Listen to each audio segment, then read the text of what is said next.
Welcome to SithTalk, brought to you by Gattacara and Lanyard, bringing you news from Star Wars The Old Republic and beyond. Join us now as we explore the universe and take down the Republic in a galaxy not so far away.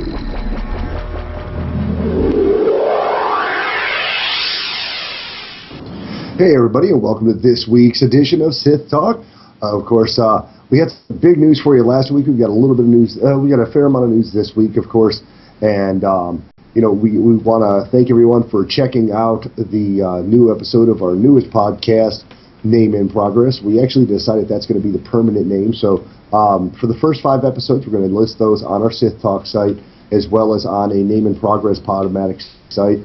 We've set up a Facebook account for it, but I'm not going to bother with an additional email or Twitter account, because either way we're going to post through that and just kind of use NIB in quotations to let you know that that's what site we're communicating through if you are tuning in for that one. Would like to thank you guys for your continued support. As we stated last week, we had 1,500 downloads last week, and we are running strong at about 100 downloads a day with our most recent episode.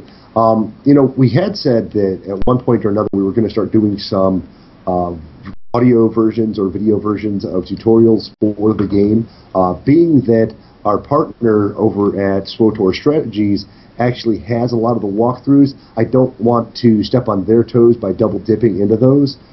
We may at some point go ahead and make sure that Soren's okay with me putting those into audio or actually doing a video walkthrough of each instance or certain classes to kind of give you guys a hand with where you're going to be doing, what you're going to be playing. But for the time being, I haven't talked to Soren, so I don't want to step on his toes and do that. We're going to stick mainly to what we're doing or what's going on in our gaming experience as far as SWTOR is concerned. And then, of course, bring you guys the news as always, as well as some of our rather interesting banter, which seems to be the keynote speak there. We definitely want to thank you guys for supporting us with any contributions through audible.com. That's audibletrial.com/SithTalk, where you can get a free 30 days of Audible. You can also get a free book on us. And of course, if you decide to sign up, you can go ahead and pay $15 to $25 a month, and that'll throw a few shekels in our pocket and help us pay for the first for our main podcast, this being Sith Talk at the time, and of course helping us develop the NIB podcast as well. And we want to definitely thank you guys for that. This week, myself, I'm actually going to start with myself because Lanyard's trying to focus on whatever PvP map he's in. I'm in shitball. Oh God, Huttball again. With this week, I actually got into play for a little bit. I did a couple of runs. Nothing really major. I still haven't been able to get into a ops group as of late. It's kind of frustrating. I know a lot of the ops groups, because of the fact that some of the people are now starting to try to launch, third or 10th round ops groups. They're trying to find people who are dedicated to going through ops with just the guild. And while I'm not willing to forsake the Wookiees or, for that matter, Boulder Dash at the moment, I've remained outside of any other guild, but I do pick up pugs from time to time. So if you're on Prophecy of the Five and you see a whisper on my tank, Nolani, or from Rakad or Neither Jalokia about getting into your raid, feel free to give me a shout. Otherwise, I may not be able to get into any anytime soon. Being as you and occasionally I are pretty much the only people left in that guild, why don't you just join one of the other ones? That way at least you get to get some guild time in. Yeah, but see, then they demand you be on at a certain time for a certain raid. And, that's a good point. I mean, I proclaim myself to be a casual player, and to be perfectly honest, we all know that I put a lot of work into my characters, so I'm not as casual as I'd like to think I am.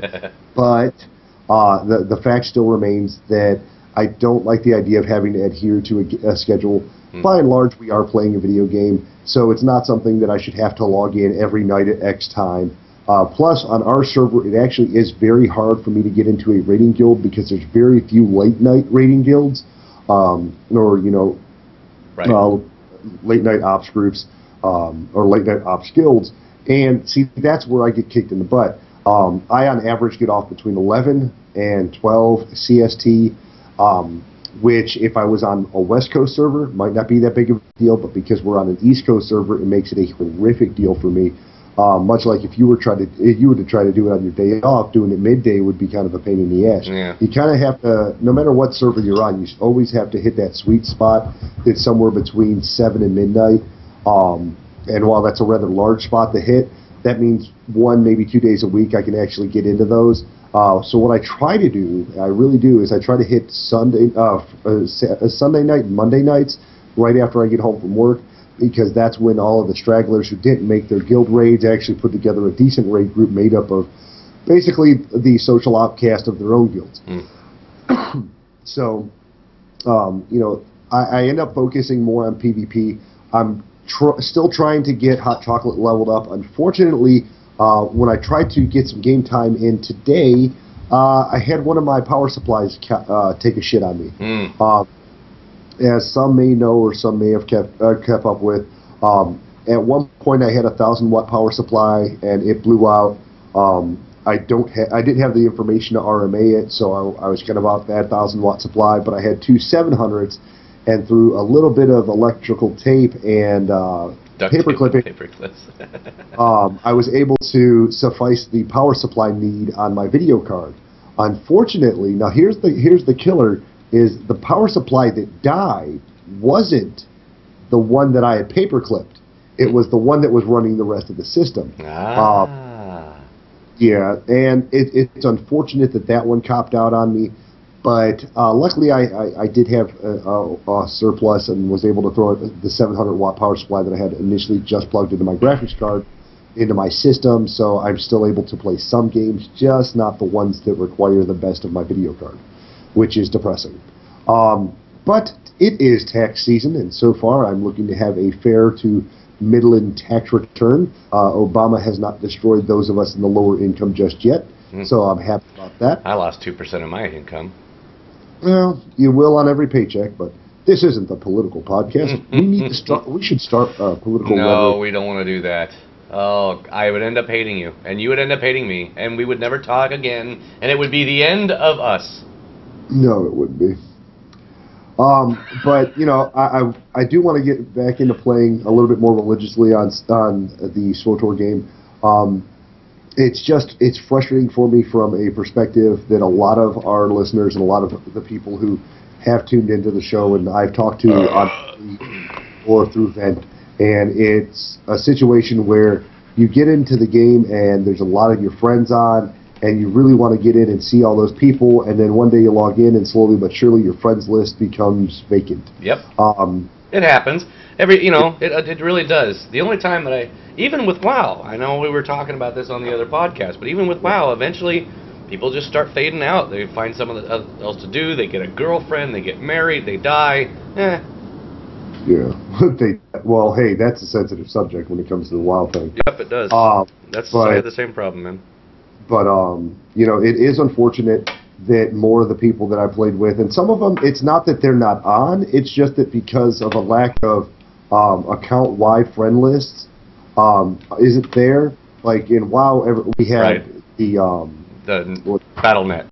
BattleNet, right. So no matter what game you were playing, as long as it was made by Blizzard, it lets you know they were there. Right. But I mean, and that's where Steam comes into play. Steam's handy on that, and then of course there's a couple other ones like Engine that works as well. So, but you just have to get everybody to do it. Right. And it's also a thing where a lot of my friends are altaholics. So while I may have one of their alts, I don't have the other 3 or 4 or 5 alts on my friends list. So if they had cool looking outfit. Sorry. It's all right. If they had gotten, one character completely geared, now they're trying to play another character, and I may not have that one on my friends list. So it kind of feels like, oh, well, I'm just, kind of running with anybody to get my ops done for the week so that I can give you guys an appropriate story. And it is kind of maddening and a little bit saddening.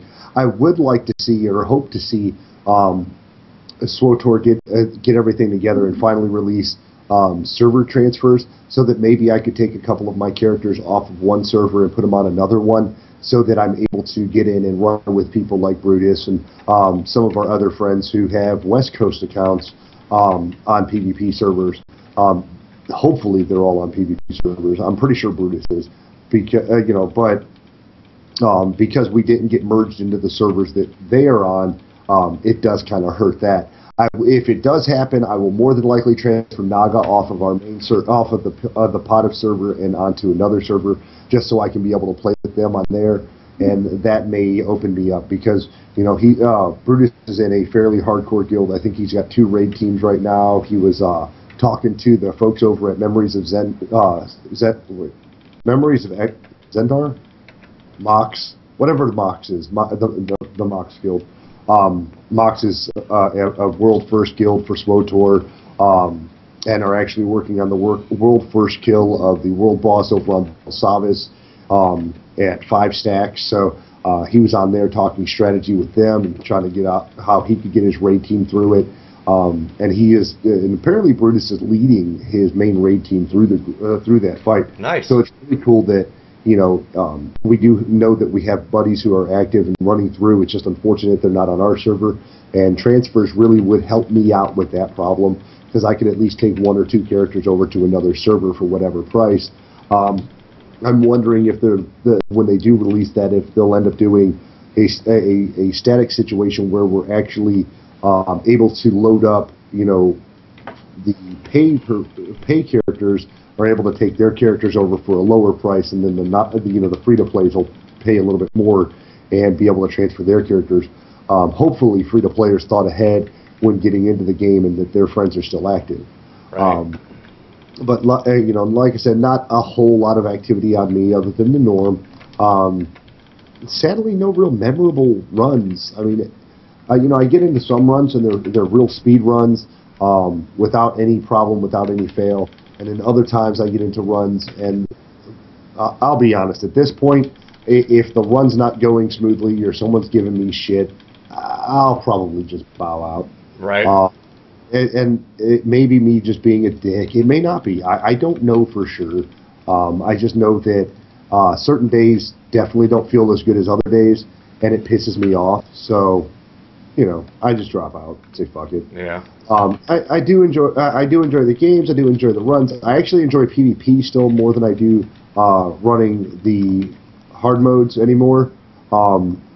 Just because PvP always feels like a new experience, while the prospects are exactly the same, it makes it a little bit more interesting. So I get into PvP quite a bit. Lanyard, what do you got going on, man? I am running Void Star. And running Void Star, yeah, right? Yeah. We got through the first door somehow and across the bridge. But I've run in Suiza, and that's taking some time because I can't remember how to play Suiza. So it's like I'm hitting buttons going, why isn't this working? Oh, it's because it's the wrong thing. But other than that, I mean, that's it. This, I pretty much play when we do the podcast. I haven't been able to convince myself to get the subscription back yet because I don't play enough. Other than that, I mean, I really do miss running Suiza, so I'm actually really looking forward to the expansion to get out there and play again. I know there's supposed to be some type of a... Anyway, so that's it. I mean, other than other games, that's all I've been playing. So, you bitch, you motherfucker, oh, you motherfucker. Yeah, and I definitely understand that. Like we said, we're altaholics, so part of what keeps us in the game and what we always attribute BioWare of doing really well is story. So when the next expansion comes out, it will give us more storyline. I still say I wish they would have done 2 planets and 10 levels, or 3 planets and 10 levels. Yeah, I think 10 levels would be better, unless they're planning on give us another 5, in 6 months. Or new areas in old zones. Yeah. To go and do. I mean, we do have some, we'll say, real-world holidays in the coming months, and hopefully with the celebration of Life Day, they will find more ways to integrate other more ways to get money out of us. Well, welcome to another holiday. Please buy your gifts here. Oh, and by the way, you can't gift them to anybody as well, so it's not even a real gift. Yeah. And that's one of the things that I was hoping to see is the gifting program, because I told Lanyard that I would really like to get him a 60-day time card, just so he could get in and be able to play his account at so I can have my titles again. Yeah. And unfortunately, without me calling him up or just mailing him a Steam card, a card, I can't just log into Origin and be like, all right, I want to buy this account a 50-day Steam card or a 50-day time card, or I want to buy this, I want to email this as a gift to somebody. I can't do that, which is kind of unfortunate. Things like being able to buy coins for other people, cartel coins. I'd like to gift cartel coins to them, but there's no way for me to do that either, which is very, very unfortunate. Everyone likes rolling the dice. I know that I can buy items, give the time limit up, and then ship them off to him. I've got Max. They just they will never have the stun thing fixed, the resolve. I had Max resolved and was stunned for like 30 seconds. Well, not 30, but a very long fucking time. Anyway, sorry to interrupt. It's just bullshit. Oh, no, I'm PvPing. You're gonna have to excuse my language, people. Well, yeah, I've still found that on certain characters, specifically my healers, I can spend perpetual lifetimes in stun, and not be able to, see that break. And if I do see it break, it breaks 2 seconds before I'm dead. Right. So I have to hop myself up and bubble myself before I ever get into combat, in the hopes that, I'll be able to regen my health fast enough sitting in my puddle with my dots on with my hots on myself before I ever run in. Because if I get a nice combination of stuns, I just don't get out. It doesn't mean I'm underpowered. On a lot of my characters, I can heal forever, but when it comes to getting stunned, there's just no way to get them back. And I still feel that the Sork / Consular knockback doesn't work as effectively as some of the other knockbacks in the game. Not only is there a reduced radius, the reduced radius, it being conal, but then you have the fact that it causes a small amount of damage and knocks them back for about half the distance. Yeah. Which is unfortunate. I'm not asking for like super knockback, but I am a healer. I am wearing cloth. I should be able to knock you back far enough that I can at least get a heal in. Shit, I'd like to just have a 360 knockback back. Yeah. Back. Well, every class can't have it, but bounty hunters can. Yeah. And that's interesting that bounty hunters and troopers have it. Yeah. With, and I understand why they say a grenade. that. Grenades are not directional. Yeah. And in the case of the bounty hunters, it's a jet boost. The booster's going to hit the ground and it, the mushrooms out from there. But yeah, I don't see the damage effect that I have on my Sork, which is pointless, because it's maybe 200 damage at top end, and that's disturbingly bad for a damage, acumen. I mean, they should have just left the distance on it. It would have been fine. Right. But whatever. Yeah. But hey, guys, good news is you don't have to just listen to us today. You get to listen to both Brutus and Pseudo. So what we'll do here in a little bit is we'll go ahead and load up Pseudo when Lanyard's ready, and then we can roll into the news and go through some of that, and maybe we'll throw Brutus in after we get done with half of the news. That will give you a little bit of a break in the news. Sounds good. We'll go into Pseudo. Fantastic. Hello everyone, this is Pseudo, your Galactic Librarian, picking back up with Skyborn Chapter 3, Part 1. On her third day among the newcomers, Adari learned to talk. She'd spent the first full day after the terrifying encounter asleep, if that was the right term for a feverish nightmare slumber interrupted by brief patches of delirium. Several times she'd open her eyes only to shut them quickly on seeing the strangers hovering around her.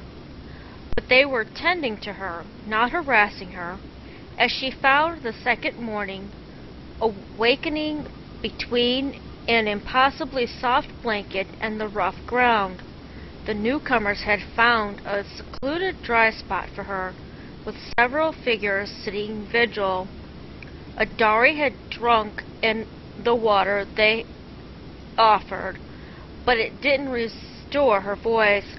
Her head still rang, her mind bruised by the earlier assault. None of her vocabulary came when called. She had forgotten how to speak. Corson was sitting with her when she finally remembered. He'd called over Hestus, a rust-colored figure with a shining mask covering part of his acid-scarred face. It almost looked like it was part of his face, various bits hiding under his skin. Adari had flinched in fear, but Hestus had simply sat calmly, listening as Corson tried to talk with her. And they talked, awkwardly at first, with Hestus piping in occasionally to repeat a new Kashari word she had said, followed by his own language equivalent. Adari had marveled. The Kashari words Hestus spoke sounded exactly like what she had said, in her own voice even. Corson had explained that Hestus's special ear gave him that talent, helping to speed along the exchange of information. Adari was interested in that exchange, but most of the information had gone the other way. She gathered that the people Corson led had indeed come from the Silver Shell, and that it had somehow fallen from the sky. It was also clear that, powerful as they were, they had no means of leaving the mountain now, isolated as it was by water and forbidden terrain. Corson had listened with interest as she spoke about Kesh and the Kashari of Yuvok and villages on the mainland. She'd mentioned the Skyborn only once before stopping in near embarrassment. She didn't know who the newcomers were, but she felt abashed bringing it up. Now, on the third afternoon since her arrival, Adari was speaking comfortably with the newcomers, and had even picked up some words in their language herself. They were something called Sith, and Corson was human. She repeated the words, "You're a good listener," Corson said, encouraged. He said others had worked with her as she slept. He did not say how, to try to improve communications. Now, they were progressing quickly, and it was not all their doing. Even overwrought, Adari remained sharp. "Our immediate concern, Adari Val," Corson said, emptying a glistening pouch of powder into a cup for her, "must be to reach the mainland. There wasn't food or shelter enough for his people here, and the mountain had sheer drop-offs to the sea below. Her Yuvok might have provided an exit for someone, but Nink, as fearful of the newcomers as he was of the mountain's native wildlife, had spent the last few days far out of reach above, drinking the broth. It was filling, not unlike her mother's stew, she thought. Adari wrestled with the problem. Mink might come when she called, but only if she was standing in the open alone. She could fly to land and return with help. I couldn't take any riders, though. Nink might not appear if she was accompanied, and a novice rider could never carry a passenger in any event. I'd have to go alone, but I'd return as soon as I could. She will not." Adari knew the voice before she even looked up. The screamer, the mother of the small child, charged toward the smoldering campfire. "She will abandon us." Corson rose and took the woman aside. Adari heard heated words exchanged, unfamiliar ones. But in bidding the woman away, he spoke words Adari did recognize. "We are her deliverance, and she is ours. Okay, everyone, that's it for this week. Tune in next week for the continuation of Skyborn Chapter 3.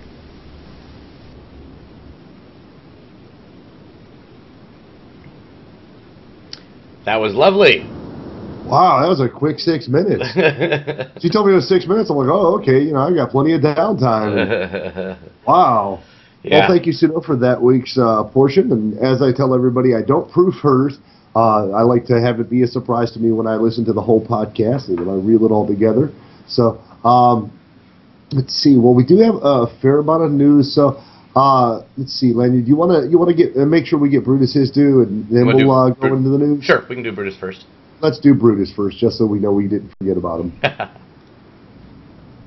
Hello, and this is Brutus the Loremonger with more information on the Mandalorian Wars and another battle.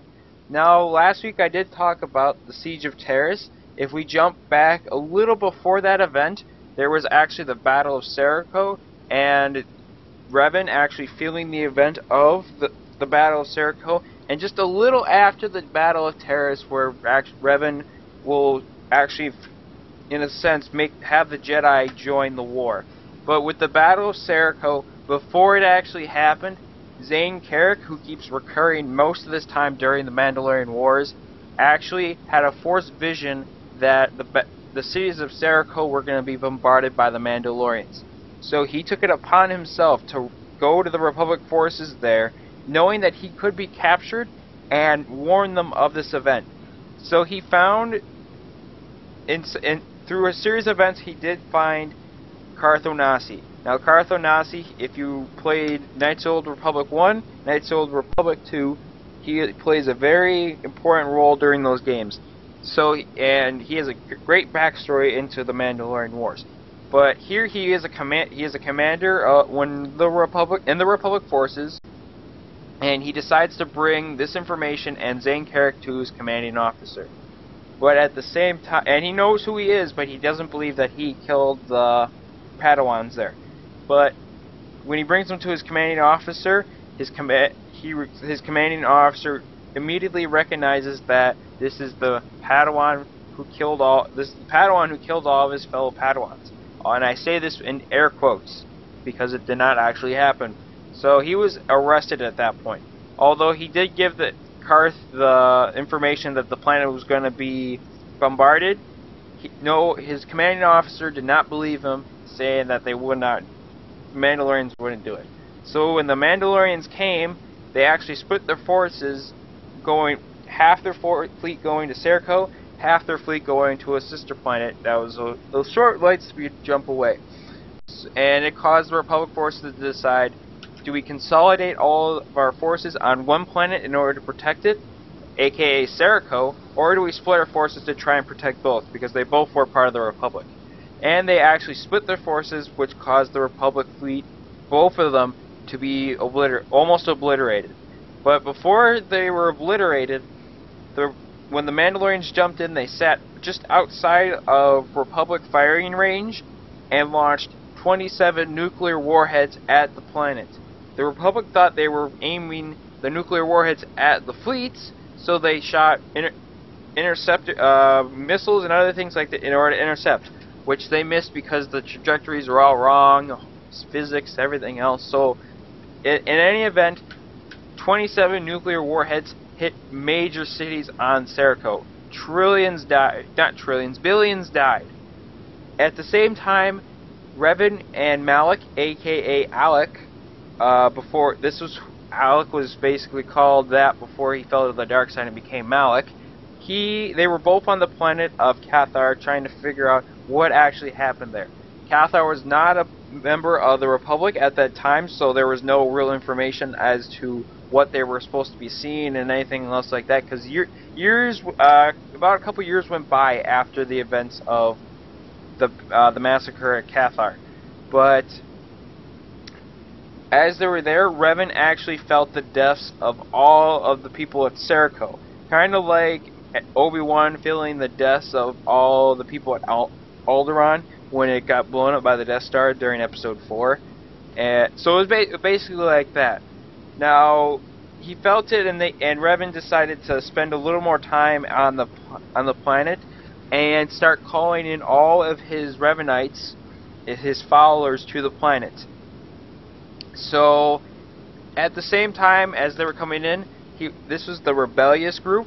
So the council was furious at them because they were taking too big of a risk in the war because they didn't want any more Jedi falling to the dark side, so to say, and they didn't want to be goaded into this war because they just came out of the Exar Kun and Ula Caldroma.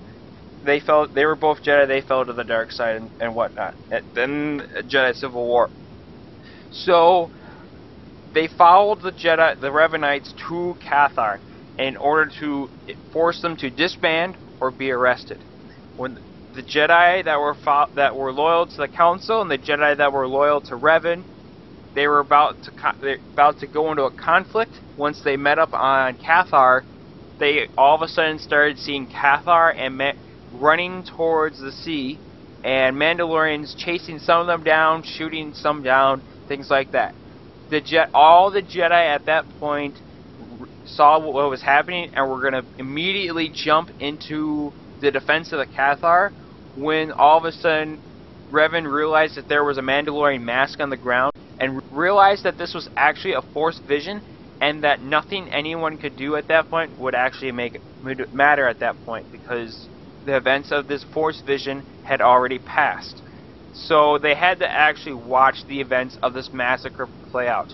So when most of the Cathar were in the sea already at this point, one Mandalorian did stand out. I believe I've said this before in a past episode, that she stood out and told the second-in-command Cassius Fett, who was second to the Mandalore the Ultimate, said that this was wrong and that we do not need to commit this genocide. Cassius Fett said that the Cathar needed to pay for this, and that if that Mandalorian wanted to stand with the Cathar, that was her choice. She stood with the Cathar at that moment, and when the ships from orbit fired on the Cathar at that point, she died with them, and so the mask that Revan found on the ground was the mask of that Mandalorian who died with the Cathar. And because of her sacrifice in order to defend the Cathar, even though she was against them, she did not condone the genocide. Revan picked up her mask and decided to wear that mask from now on, and promised to himself and made a vow that until the Mandalorians paid for their crimes against the Cathar and all the genocides and massacres that they have caused throughout this war and will cause, he made a vow saying that he will never take that off until they paid for that. And at this point, the Council saw the genocide happen and were more convinced now that the Mandalorians needed to be stopped. But they did not want events like Exar Kun and Ula Caldroma falling to the dark side again to happen, so they were very reluctant also to go into full war mode. So Revan actually came up with a strategy, or not a strategy, he came up with a plan saying, any Jedi that wants to join up in the war, join in this section of the Republic Armed Forces, and that way no Jedi has to be put in the war. Only the ones that choose to do it can join in the war and do it. And it was at this point that Revan started on his fall to the dark side due to the fighting and everything else like that. That's so it says. It won't become until later where it becomes evident that he's doing things that resemble very dark side things, and it's borderline falling to the dark side. But with that was the Battle of Serico and the Jedi Council officially declaring the war, the Jedi joining the war at this point. So tune in next week for more information and a battle during the Mandalorian Wars.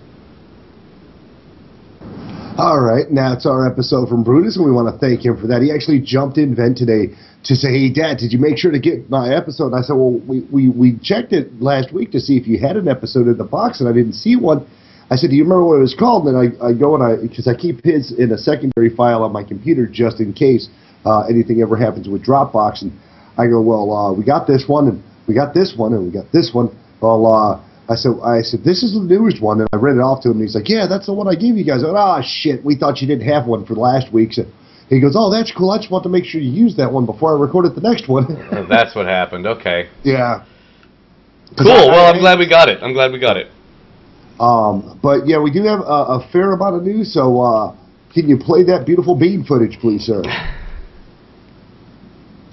Here's your Galactic news. Look what you missed while you were sleeping. Alright, so there was a fair amount of news. As far as our weekly patch goes, of course, that was rather more supplementary than it was an actual patch. What they did was, under general, they said they implemented optimizations to improve the overall server stability. So once again, working to make sure that we have less server crash issues. So now it's more or less programming issues if you're crashing still.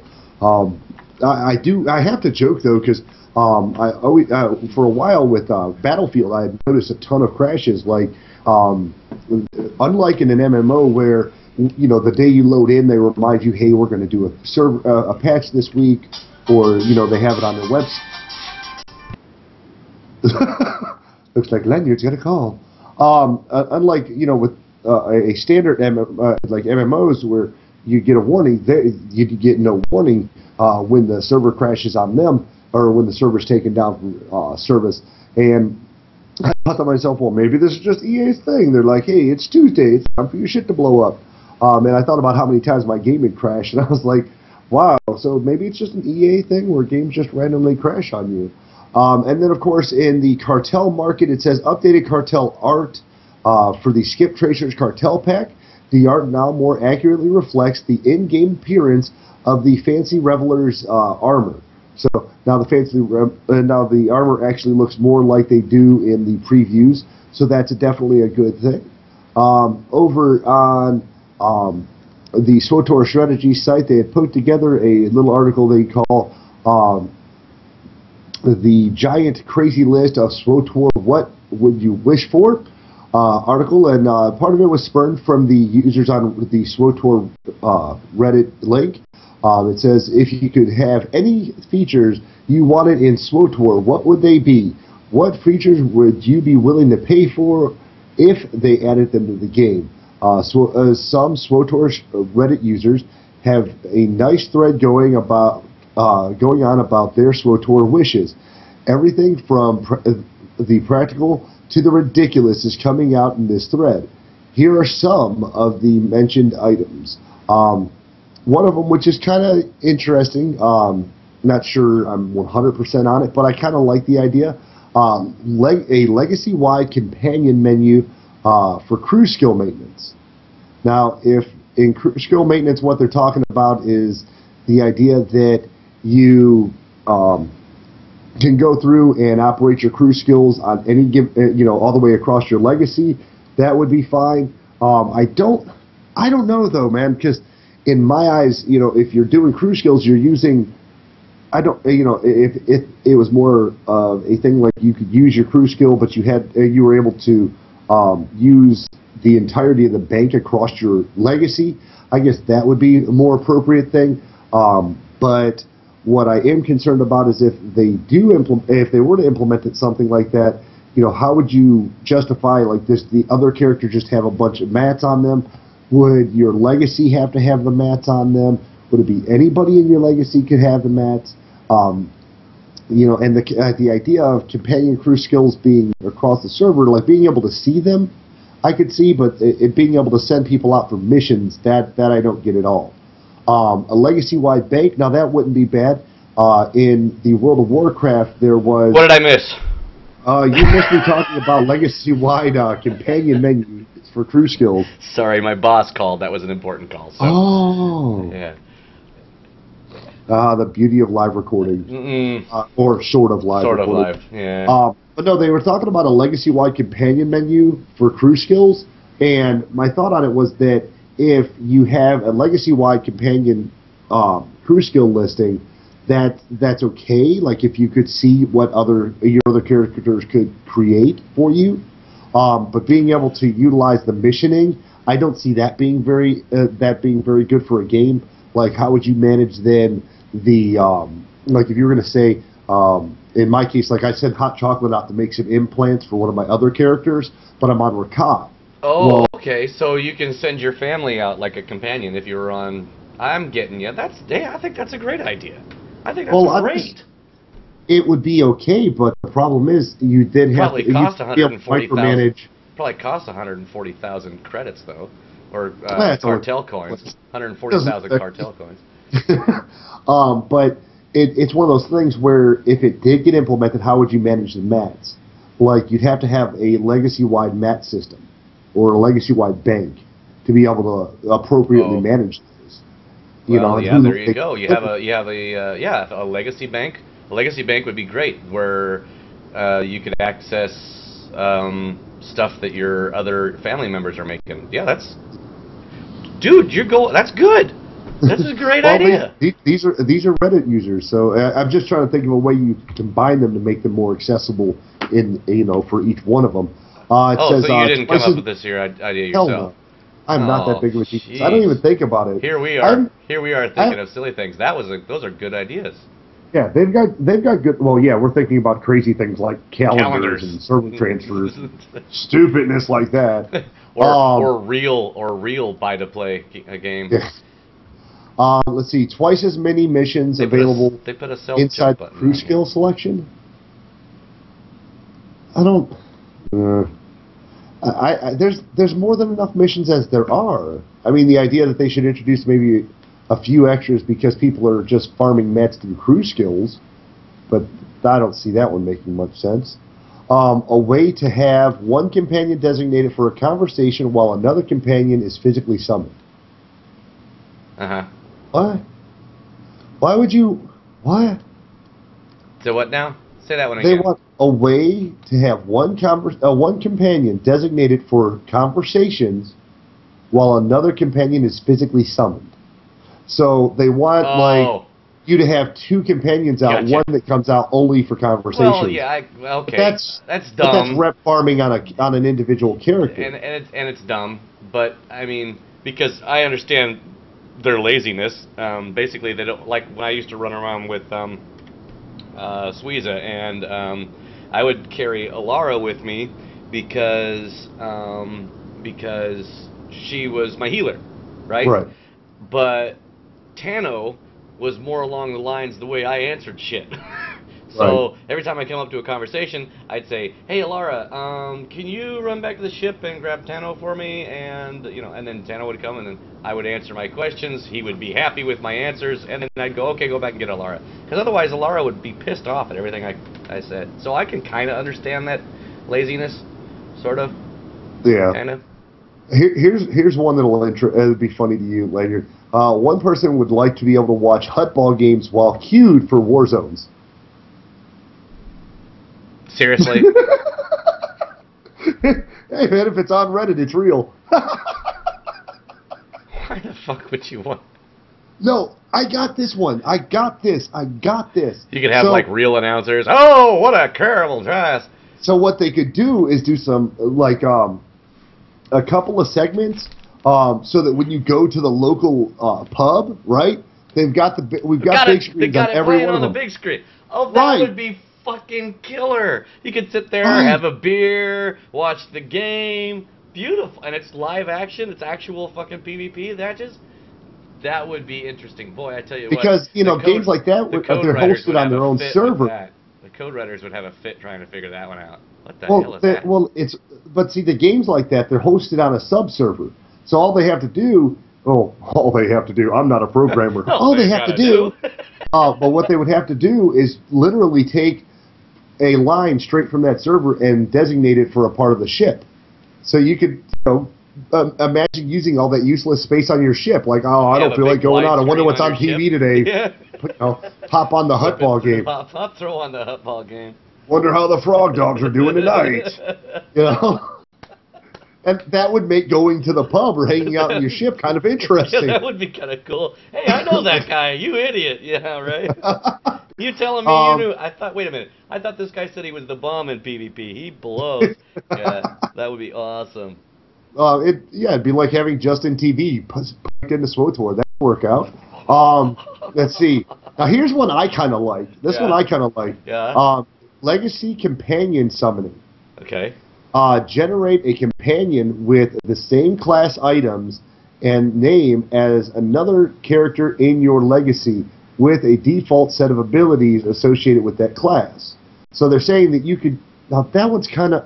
I don't like that one in general. No. I like the idea. I like the idea, but I don't like the complication that it makes. Right. Like, so like, if I leveled up my smuggler right. to 50, right. then Rakat could pull out the Wookiee. Right.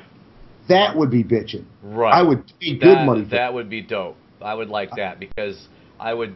Or you could actually take a screen and open up all the companions that your level 50s have. And it'd only work at level 50 and probably would only work with subscription or some serious amount of cartel coins. But you could open up all your companions. Or an astronaut type. Right. You could open up all your a window that has all your companions of all your characters on this server. And of course they would have to, I don't know, would you want to go cross faction? I mean, that wouldn't even make sense. You'd have to. Yes, you'd have to. It would be. It would be cooler, but it would be silly. I mean, so you'd have to be within the faction. So like, if but you'd have to hold on. You have to think about this, right? What about the benefits for our buddies over in RP land, right? You've got a dark Jedi. You've got a dark Jedi, and you're running around with your Sith. Every one of them has a badass companion. Right. Everyone has that dark companion. Then you have the fruity nice ones. Yeah. Right. Yeah. So what if you could say, maybe one of your guys on the good side, I'll use Mako because she always likes the goody two-shoes answers, the ones that are only about business and not about revenge and shit, right? I know. So you take her over and she's helping. You pull her out and she's helping out your Jedi Knight, and she's healing away on your Jedi Knight, and he's making all these good decisions. He's a bright light, he's a bright light kind of guy. Yeah. He's a glowworm. Yeah. He's making all the right decisions. Boom. And I like the idea of swapping those out at 50 because maybe, you're 50, but you've always focused on that one character you always had with you. You didn't do it with the other one. Like, Naga's always been a healer. Right. So all of her DPS and tank characters have all the gear in the world.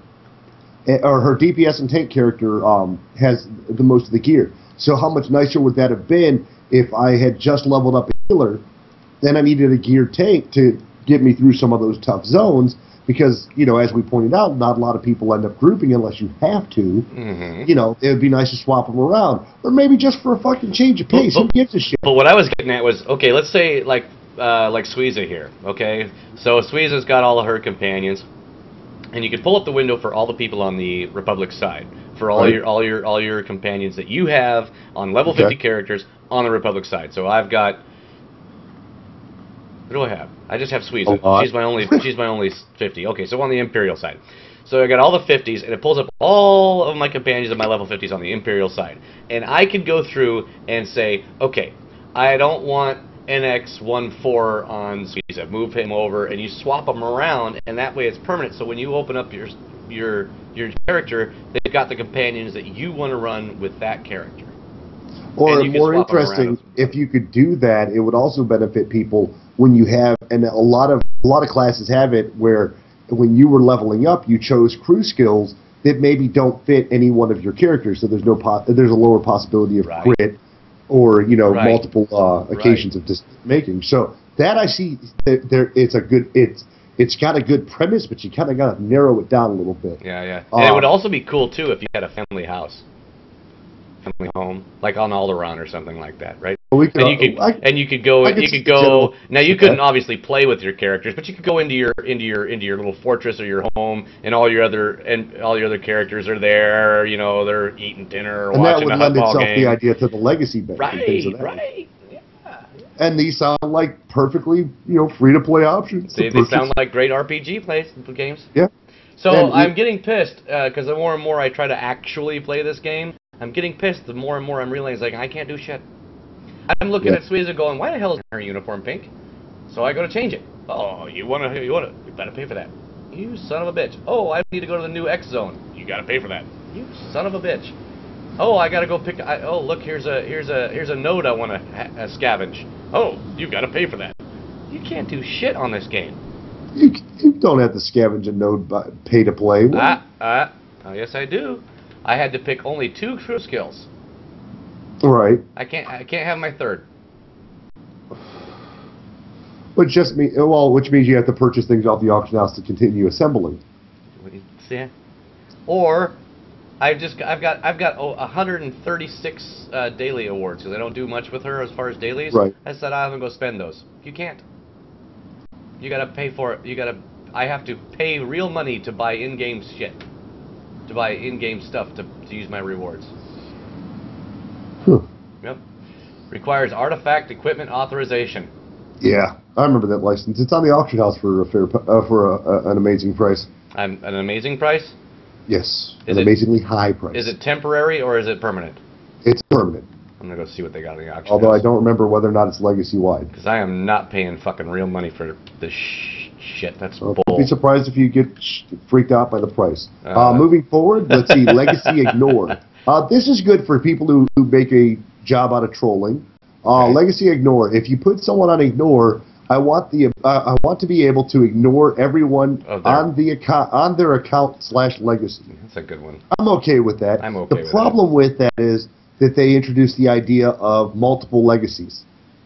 So you could have the same. They had put in the area where when we went free to play, you could utilize another legacy name. So I can see that being a little iffy.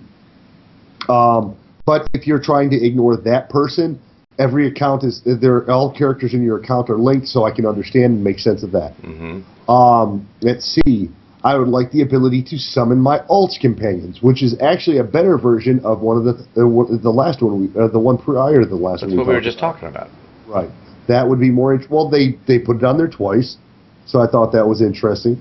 I want to be able to sort by and see unit price of GTN on the GTN instead of sort by total price, having to mouse over each item. Yeah. That's kind of questionable. I don't really care for that. You can check the unit price, and if you're buying multiple units, you can obviously tell more or less where the unit price is. I think that's kind of a thing that's kind of specific to the people that are auction whores. Well, I'm a pretty big auction whore, and I don't see a need for that. I mean, I've leveled up almost every crew skill I have through the auction house, and it takes but a couple of minutes to go through and just just tab over them real quick. The next one's ishy. I want an address book on the mailbox. Shift, Control, Alt, and right-click to mail a single item. I would like a mailbox not to switch back into incoming after using the outgoing. I like the idea of the address book kind of thing. I don't get the address book. Technically, well, the address book would be like, I want to select, you're going through your companions. Oh, I want to, or your legacy, and you're like, oh, I want to send hot chocolate these items. You just want to click it because they are in your legacy. It should be able to pull up the name. And I don't think that, I know that doesn't work because I ship things between the two sides all the time. Yeah. Now not defaulting back to incoming after sending out a piece of mail, I can kind of understand that. Legacy-wide speeder unlocks, that's not a bad idea. I'm hoping they're talking, because it says speeder ability unlocks.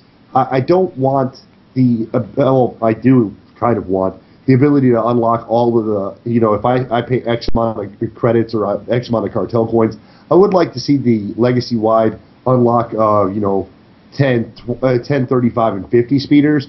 I think if they were to do something like that, though, that would actually make it more frustrating for me, just because of the fact that when it comes to the unlocks, it would be irritating to know that you were just waiting to hit a level to get that next unlock. What I'd rather see is like WoW did with the mounts, where all of your mounts become account bound, not character bound. Yeah, well, think about how much money would be saved. Yeah, it would save a lot of money, and I don't know.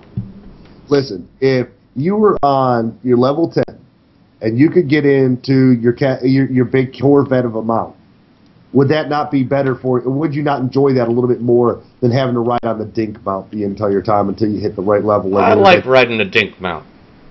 Well, you do, but not everyone does. Well, not everyone wants to work real hard to get high-level gear either, so maybe we should just make it so that they can get high-level gear as soon as they turn 50. Mounts. These are mounts.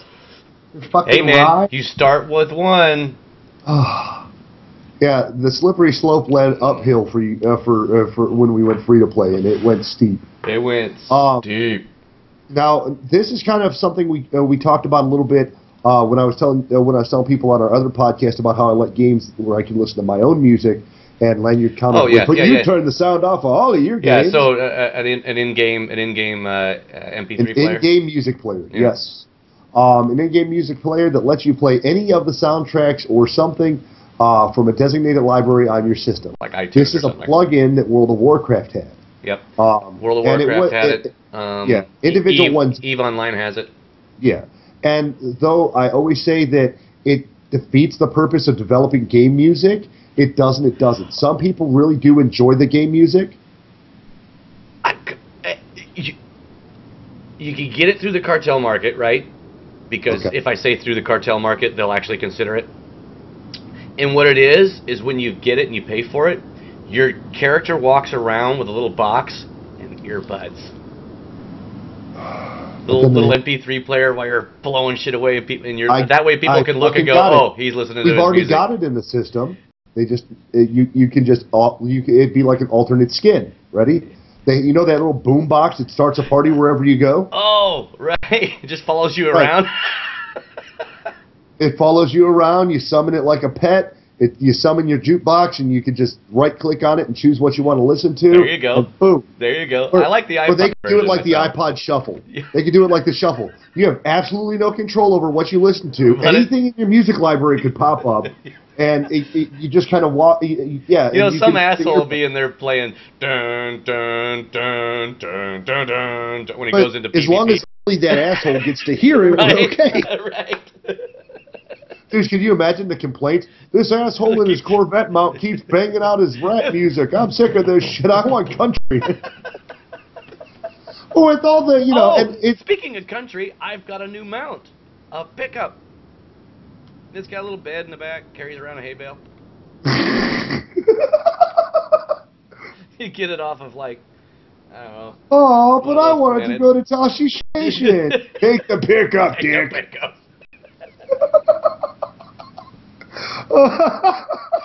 God. And we don't even need to be stoned to come up with these great ideas. Although that would be a great excuse. Swallow, Leisure, don't spit. All right, this one is... That's a different podcast.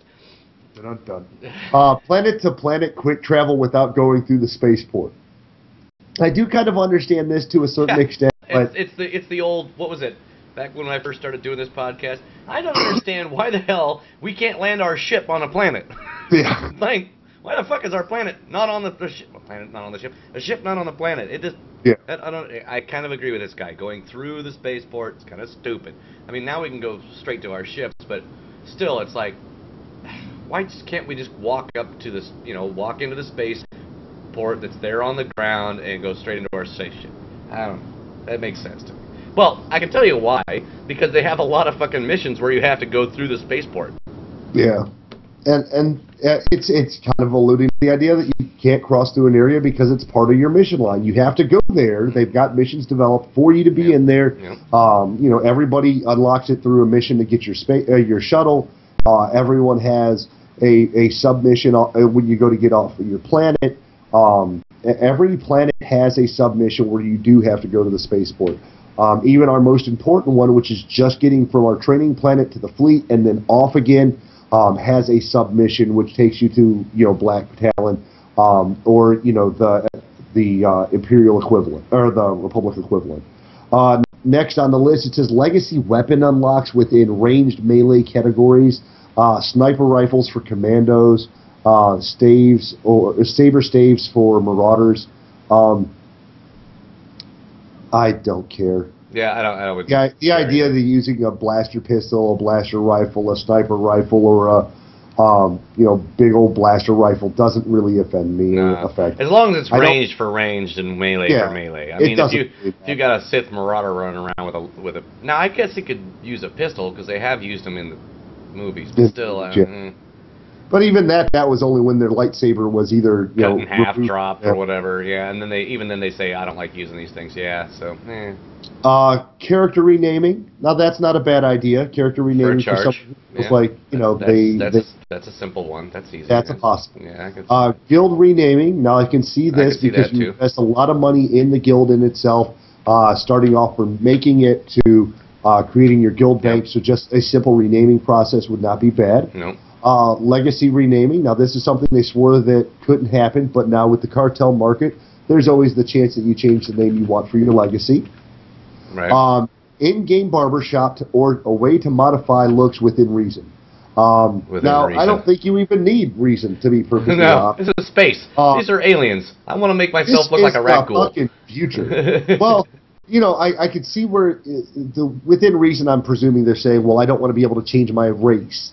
But if you change your skin color or your hair or, you want new tattoos, every one of those things requires quite a bit of thought. Yeah. You're going through it. Now, Blizzard, when they implemented their barbershop, you could quite literally change all aspects with the exception of gender and race at the barbershop. Right. You can change hair color, earrings, nose, eyes, skin color, which I used to do all the time on my Taran just for fun. Right. So, and I wouldn't mind seeing that. What if I decide, I want hot chocolate to be Asian, or I want hot chocolate to go from having the sunglasses to a different, design for his cyborg, or for that matter, I want to change my Maraluka and have her with a large veil in front of her face than the basic sunglasses.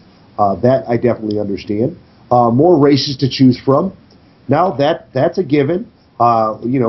They said they'll get together on the Cathar as soon as they feel good and damn ready for it. But more races, of course, would be helpful. I think that goes for everybody, not just for those of us who pay for the accounts. But to be perfectly honest, to be free to play and only have two choices on what you get to play is janky at best. Yeah. So I think that's definitely a door that could be opened up for everybody. Pazak and gaming for credits with other players, be it on Pazak or other means. So in-game gambling, that's kind of a wishy-washy. I don't know. I did always think it would be fun individually going to one of the casinos on Nar Shaddaa. Yeah, I think they should. I could see playing those games for credits. Yeah, I don't see the idea of playing between two people. No, mini games or something. That would be cool. Yeah. Right. Where am I supposed to go for this stupid? Go ahead. I don't know. This is dumb quest. Bounty boards for killing other players. That's something really I don't see a point to. If you want to create a bounty board thread on the server and be like, yeah, I want, this guy, blah, blah, blah, and you go out and turn it into an RP escapade, then I could see that, but all of us respawn. That's pointless. At that point, you're literally trying to pay somebody else to grief someone you can't do your job with. Right. That's just dumb. Quick traveling to your personal ship. This I don't see a need for or a want. Quick travel. When did they invent teleporters? Star Trek. Every ship. Star Trek. It's not Star Trek. It's Star Wars, people. Yep. You don't need quick travel to your ship. It's retarded. Beam me up, Solo. Yeah. Let's see. The ability to upgrade your speeder and participate in swoop races a la KOTOR. Now, we have talked about that. That would be fun as somewhat of a side note to the game. Faster speeders, and then someone says super faster speeders, which is redundancy. But the idea of a faster than 110 mount, I'd rather have a true flying mount on planet, so that you could travel between flight points without aggroing, 3/4 of the zone by flying past them. That wouldn't be too bad. There are means of planetary travel that are not just speeder related, so that I could see. Super fast or faster than 110 speeders, I don't really see a need. I know WoW went from, it started out at 80%, it was like 60%, then 80%, then they went to 100, and then what's it now, like 200%? Yeah. I think now. And yes, for a single planet or a single map like World of Warcraft has, the speed of the speeders makes a difference, or but on a multi-planetary map like we have, that is pointless. Retire the current Huttball map and have a new one every few content patches. Now this is a good idea. We all get used to the Huttball match, and part of the annoyance of Huttball is the fact that we know exactly where we're going to go, we know exactly how we're going to play. To change it every couple of months would keep that particular match something fresh. Right. Let's see, have cantinas mean something. Allow players to gain rested XP faster in cantinas as long as you're logged in. Okay. And now here's one that now mind you, I didn't read this, but here's another one. Well, sort of my idea. Allow people to watch and bet on Huttball matches in cantinas. No. Watch yes, bet no. Yeah. I guess if you wanted to say, a wager with the barman, maybe. I worry about wagering between people. Yeah. Let's see. And me, I'm not real big on any form of gambling, so maybe that's just a personal edict, but let's see. Move faction gathering spots off the fleet and onto the planet. So boring to look at the fleet. More faction gatherings. Well, this would be the equivalent in WoW where we had 5 or 6 main cities. Yeah. Whereas on this, while we have main cities, we know that everything you could possibly need is on the fleet. All of your, your auctions, your PvP signups, your high-level gear gathering, your ability to clear out your talent tree, the ability to get additional speeder mounts, your ship upgrades, every instance, if you decide to use the instance portals there. So I could see maybe a little bit of a change. I think on planets that are predominantly, or in areas that are predominantly that faction, that they could implement a group of factional vendors there, so that you're able to pick up your gear or you're able to pick up some of your other items. So maybe on that one. Pod racing circuit complete with credits and notoriety. Well, that kind of goes back to the other one, upgrading speeders and being able to race them at large. Yeah. But pod racing is something that people have asked for in just about every version of SWTOR, and the one pod racing game they made flopped on its face, so I can see why you may not want to look down that road. Overlap resources, forcing world PvP. Now that was something we had talked about, a way to bring PvP in as a more natural PvP. You can't force people to do it, but this would more involves the idea of needing to go into the enemy's map to gather nodes, which I find to be annoying as hell. And then you end up with ignorant things like, well, why can Joe Blow go ahead and gather this node twice as fast as I can? And I'm sick of trying to farm Frost Lotus or red goo off of these mobs because I can't get past the other faction to get them done.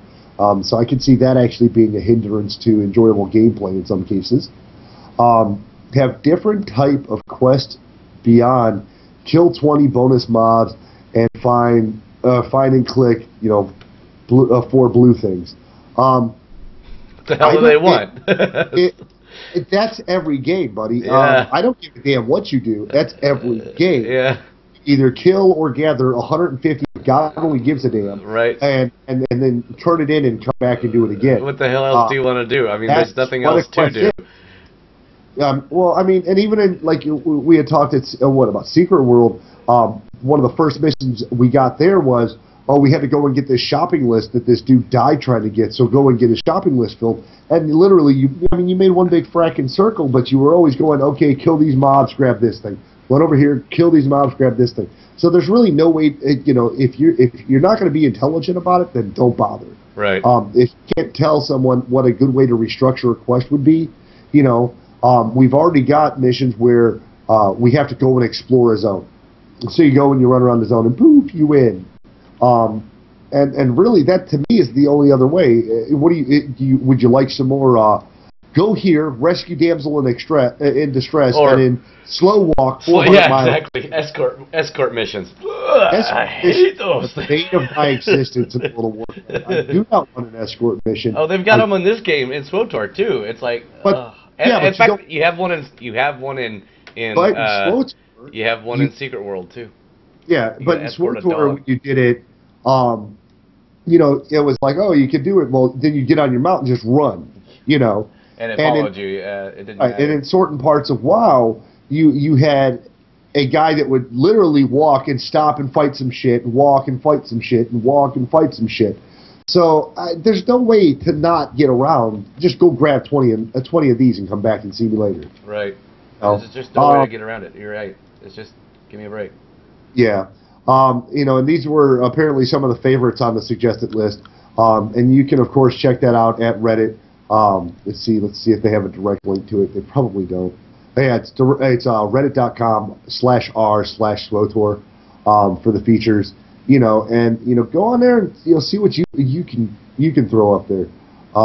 There was one person here that says, I'd like to see the resolve system fixed and have my 1 CC breaker reset on death. That's actually not a bad idea. And the funny thing is, the crazier items they list on this is the in-game thing, which I thought was ridiculous. I think that's a great idea. The ability to just import your own music, that is a fantastic idea. They can kiss my butt. Let's see, what else do we got here? Over in the Dev Tracker Zone, we did have a little bit of an update. Oh, damn it. There we go. My screen fucked up. There we go. A little bit of an update. It says for the Gree, posted on the 15th, it says the return of the Gree is coming soon to the Old Republic, allowing players to experience a brand new in-game content, including a limited time event and a new exciting way to progress your character. Explore the planet of Ilum to unveil a new event, Relics of the Gree. A mysterious ancient Gree starship called the Grey Secant has appeared over Ilum's western ice shelf. Those who are brave enough will get the chance to help the Gree and face off against a powerful foe waiting in the heart of the Gree vessel. Republic and Imperial forces that finish this mission will earn exclusive Gree technology, including highly advanced weapons and armor appearances. Advance your character with a Galactic reputation system. The Galactic reputation system lets you earn reputation points by completing missions for factions such as the Gree, the Voss, and other military divisions within the Republican Empire. The new system advances characters through 6 ranks, including prestige, ranks of increasing prestige: outsider, newcomer, friend, hero, champion, and legend. The Galactic reputation is also tied to your character's legacy, so reputation points and ranks are shared across all characters within the legacy. So that's actually a really good move there. It's one thing that we would have bitched about anyway. I'm part of the Dedekar legacy. Why am I not still a legend in your ranks? My father was, and his wife was. Why am I? So I definitely dig that. I'm glad to see that they're pushing the idea of the Gree a little bit further. As they said in a previous post, they are repurposing the Ilum zone in general, which is very good. Hopefully, when we visit it again, it's actually a more vibrant area. Obviously, for at least the timing of the event, it means that we'll definitely see a resurgence of interest in Ilum for a small period of time, much as we've seen with Belsavis being a hotter place to go and do dailies because of Section X. Mm-hmm. So that's a very, very good thing. Now, let's see. I thought I had one last note here. Let's see. Oh, look, it's Damien. Someone posted attention Damien Schubert and Jovith Gonzalez. Today I got a reply to my ticket number 7714886 regarding the changes to the Phantom Gear. Can you please shed some light on the reply I got, since I find both worrying and that it contrasts Damien Schubert reply from the last week in this thread. Here's a quote to the reply, and I highlighted what bothers me. Please can either Damien or Jovith give me / us a reply on what will happen. Will the ones of us who want the old pre-patch look come back? And it says, hey folks, just want to chime in. Damien's post applies to the above, blah, blah, blah. So let me see if I can track down this actual quote, because it's going to piss me off. There we go. Oh, what do you mean I got to log in to see it? Jesus. I swear. How you got to be so safe about the damn patch notes and server forums? Well, I do understand a little bit of it, but it still kind of frightens me. Let me log in here. So I just bought the account-wide custom control unified colors for my characters. 220 credits. 220,000 credits. Shit. No problem. Squeeze is the only person that has more than 86 credits on her. So it was perfect. Mm-hmm. And I sold a Taiwanese hand cannon for 225,000 credits. So. Well, hopefully you don't break your your credit threshold. Yeah, I've apparently broke my currency threshold on several things. I was over on Taiwanese crystals. I was over on commendations. I'm over on I was over on something else, but like I had 140 out of so many that I could have. So I don't know. Of course, not that I can use anything that I can purchase on it. But I got it. What are you looking for? Patch notes? Yeah. No, it was just something from Damien. I was trying to see what the post was. Here. Where's it? There it is. Let's see. This guy. So apparently, well, jump on this morning thinking there would be a fix for sure. This is nope.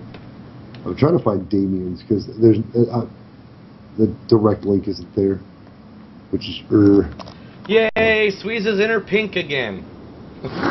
Giggity. Ah, shit, pissed me off, man. I was like, what am I doing rocking around with gray and white? That's not her colors. She's all about the pink. Only you would think that was dirty. Oh, yeah, I'm sure that's me. Just me. Oh, God. Wow, this takes forever to search. My God. God. But nonetheless, apparently Damien and Jovith are still active in the forums and still trying to support the way it was. So it's good to see that they're actually responding to people and getting into that. And I'm glad, apparently, that Lanyard had money on his credit card so that he could go ahead and make sure to unify his gear. No, I didn't use any money on my own. You bought money. It off the auction house? I bought it off the auction house. I had 360,000 credits, and so I bought the Unify customization account wide blah blah blah blah blah for 220,000 credits. So that's good. It wasn't too bad. I was expecting like $1 million or $2 million, but apparently one guy went and spent real money to buy. I mean, yeah, that's exactly what is kind of cool about it is you can spend real money to buy all these stupid cartel craps and then put it on the auction house and then get credits. So it's kind of like buying gold, but doing it through the game rather than. And I do kind of like that because it actually usurps the idiots that are trying to sell gold for credits for ridiculous prices. Right, exactly. 1,000 credits for $10. What the fuck are they smoking? Yeah, have you seen the prices lately? Have you seen the advertisements? Oh my god! Oh my god! Oh my god! No, it's no, stupid. But yeah, I got one in the mail the other day. I was actually laughing my ass off about it. Let's see. We've got one here. $8 for 1,000 credits. $8 for 1,000 credits. Well, at least it's coming down to not even close to reasonable. Yeah, I don't get it. Like this one, 15-minute delivery. Who gives a shit if you got 15-minute delivery, you jackasses? Think about it. It doesn't matter because you're going to pay too much anyway. in 15 minutes you can do a mission that will get you the same amount of money. Right. So what does it matter? Right. Oh, here we go. Here's one. It says 200. This one says 200,000 credits. For $5. 200,000 credits for $5. Now, see, I could do that because you could drop 20 bucks and you'd get a mil. But see, this is like this one's 15,000 credits. 15,000 credits. That's yeah. If that's 15,000 credits, then that's 1.5 million credits. You know what I mean? It says 15,000 K. 15,000. 15,000 K. So that'd be 100. Yep, 1.5 mil. For $300. That's Fuck you. Yeah. You go through 1.5 mil in about 10 seconds. Yeah, 200,000. Imagine paying $5. You get 200,000 credits. Okay, well, 200,000 credits. That's equivalent of doing a planet and a half's worth of daily. Right. But which five for 200,000 isn't too bad because you spend to see you spend that would be $50 to be $1 million. But I can buy one box for $5. Right. And make $200,000 in credits off of that in a heartbeat. In less than a heartbeat. 200,000. Yeah, you're right. I mean, what? Now, if they were doing like $5 for 1 million credits, I'd do that. I'd do that. But I mean, in my case, I ended up I bought a bunch of boxes. There was a lot of shit I wasn't going to use, a lot of shit I really didn't care for, stuff that I really didn't, because purple weapons or modifiable purple weapons are okay initially, but what happens is once you hit a certain peak in the level system, there's no point to it anymore. Right. There really isn't. Right. And when I'm on my characters, modifiables are cool up to a point, but with the way my characters are geared out, not all weapons I receive at 50 at the tier of gear I have on Rakat per se are modifiable anymore, and unless they go back and fix that, there's still no point to me taking the mods out. You know what else would be kind of cool for the Reddit thing that I just thought of? Companion specific buffs. I thought don't they kind of have? You do have them if you if you go into your legacy tab, you'll find that you do have sort of gains on them, if I remember correctly, with specific companions once you've maxed out their affection. Oh well, that's not what I mean. But yeah, you do. Yeah, it's just what is that? It's just the presents. That's all it is. But you have to max out all of them to get presents. No, I'm talking like a specific. Like if you've got a healer, she gives you a small heal faster bonus buff. If you have your tank out, it gives you a small buff. I don't know. Maybe that's asking too much. Meh. Well, Meh. I can understand. Meh. Meh. Meh. I want to go back to the idea that the in-game music player. I like that. That's a great one. And I think our one in the Huttball at the bar and on the ship. No, just at the bar would be awesome. Well, couldn't you make sort of a plug-in?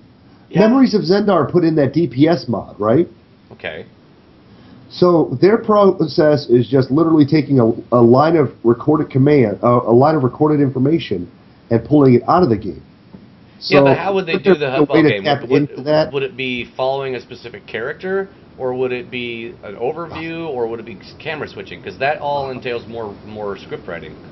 The Huttball, to me, the Huttball is literally just a ceiling cam where you would watch it. Remember when in World of Warcraft when you went to do the 5v5s and the 3v3s, the 2v3s? Yeah. You could kind of look into the one sewer pit and see people fighting. Okay. It wasn't real distinct, but you could see it going on. Okay. Well, I guess I could see that. You could do rotating maps where the channel would change more or less to the other Huttball match. Okay. One would end and the other one would begin because in the PvP zone, it's always running. Yeah. So it would be like the bartender flip channels. Yeah. You have your all Huttball all the time. And they'd have to have the scoreboard above the television so you could actually see it. Otherwise, it wouldn't. Yeah. And it doesn't even if it was canned footage. Even if it was canned, it would be still interesting to watch, right? Especially if it was a match you were in. And once again, I find myself rolling back to the RPers. What if you're at the pub? How many times in real life have we went to the bar to watch a match, watch a fight, watch a wrestling match, a football game, a baseball game? We were there having drinks with our buddies. That is a huge draw for RP. Yeah. It's a big draw for those of us who get bored and we just sit in queue. And we, right, like I am right now. Come to think about it, though, I do have one minor. Another thing that'd be kind of cool though too is if being able to invite more than one person on your ship. But there's one minor downside to this. What's that? We can't sit down. No, we can't sit down. That's right. Nobody can sit at the bar. The fuck drinks a beer sitting up? Standing up. Well, I do usually the first two. And the other 4 you sit on the ground. But and then I'm laying down. I'm just saying. Yeah, I can see that. So I'm sitting in queue, waiting for hard mode. But I do see some of the Reddit responses. I see that being a really cool thing. Some of them are really just meh at best. I don't see a need for some of them, just because it's just that there's no real need. Yeah. Now the ideas of legacy-wide companions I like. Renaming things I like.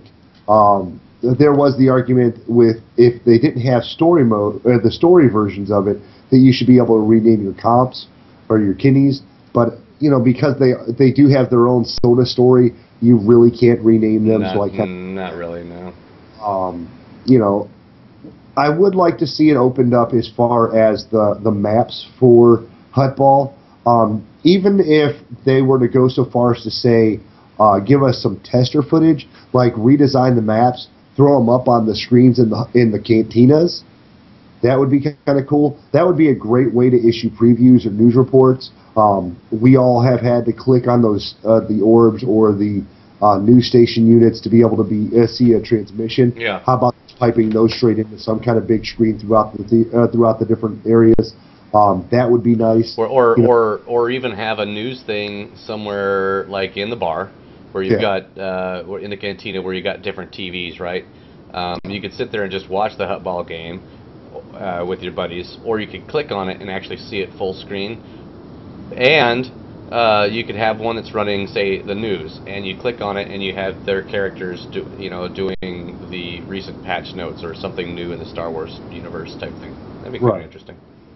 And I mean, there were incidents in other Star Wars books that we've dealt with, like Annihilation, where you're going through. They're all in the mess hall, or they're on the station, and they're all at the dining area or in the cantina drinking beers. And sudden news flash, the front reports another hit against the Republic's success. Right. A little bit of factional rhetoric to try to make the areas a little bit more alive. The game developers define alive or well populated as an area, a central hub that's full of activity. To a gamer, what makes it feel alive is not only the people, but what's going around in the environment, the immersion. To be able to be immersed in things like louder music going on that's not just game based, news reports, things like that around the ship, around the shuttles. That to me would be really cool as an addition to the game. But only time will tell. That we've got 1.7, which gives us another 3 to 4 weeks probably before they release the Gree information. We're expectant to see the next patch drop sometime in April, the 1.8, the actual 2.0. So we've got a few months till that comes in. But with 1.7 holding something on Gree with relevance to the most recent large content patch, with the release of all the Gree and the hyper gates. That's really good. And then we have the Hutt Cartel that's due out in, I'll say, 3 to 4 months probably, based on the way they've been releasing content in larger patches, that being the 1.5, 1.26, 1.7 type of deal. So we've got a little while till 2.0 presumably drops, unless they're considering that like a 1.8. I am waiting for a whole full 2.0, but only time will tell. guys, I really want some responses from you guys. Reddit's got a nice article up there, but what do you guys think? What is your dream item in the game? Lanyard and I have petitioned for months to get SWTOR calendars, to get server transfers. The idea of an in-game music player makes me really excited. I think that some folks, a casual equivalent to the folks over at Memory or Zendar, I'm pretty sure that there's an equivalent of you out there that are as good at base reprogramming as the people over in Mox. And I think that someone can come up with a plugin or an overlay that allows you, without two screens, or without, I guess, having to. I mean, you could run two screens, but that allows you to just pipe your own music in there to autoplay, something of that nature. I know myself, I listen to a lot of music in iTunes, so with two screens I can control my iTunes and control my SWTOR at the same time, so I do understand that. The idea of controlling a music player in-game is definitely a little bit more user-friendly for someone who only has one screen, but, to each their own. Not everyone can afford two screens. Not everyone wants to afford two screens, so I can understand the user-friendliness there. Do you think it should be an unlock based on a companion? Would that be cooler for you to listen to your music and have it follow you around in-game as opposed to just in your game? That would be kind of interesting, although I do see the fleet becoming a dead zone if that ended up happening that way. Yeah. Because inevitably there's four guys listening to the same death metal, and then some other guy wants to listen to classical or something ridiculous. We'll inevitably find some guy dancing with his Jawa to a little bit of polka, I'm sure.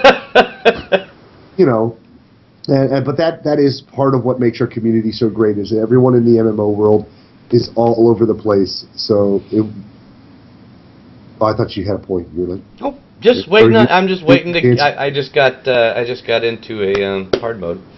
Oh, I have no idea what it is. I can't remember the pictures. So it's got guns. It looks like something on that planet that the troopers start out on. Mm-hmm. But we do want to thank you guys again for your support. We want you guys to definitely check out audibletrial.com /SithTalk. Definitely check out the Audible program, not only for your interest in SWTOR, but there's always free books. There's free books that come out from time to time. Not to mention great half-off price. Lost Island. Yay. Lost Island. Yay. May the force be with you. Have the Emperor's blessing and so on. Yeah. But in the meanwhile, guys, hit us up. Let us know what you think of your greatest idea for SWTOR. What could be something that would really be awesome just to have? We're not talking about game changers. We're talking about lifestyle. Just a little bit of lifestyle increase. Something that would make you in game not be as bored, or you in game be a little bit more interesting. Whether it be gear, being able to play with your other Legacies companions. God knows there's a couple different companions I'd like to be able to swap over to my bounty hunter that would make it so much cooler to have. Unfortunately, every healer seems to be a wimp anyway, so it doesn't matter what healer character you bring out, it's never going to be a really big Billy Bat. My tank's name is Cannon Fodder, and everybody says, never did this one before. Oh, God. Well, we're going to cut loose on that.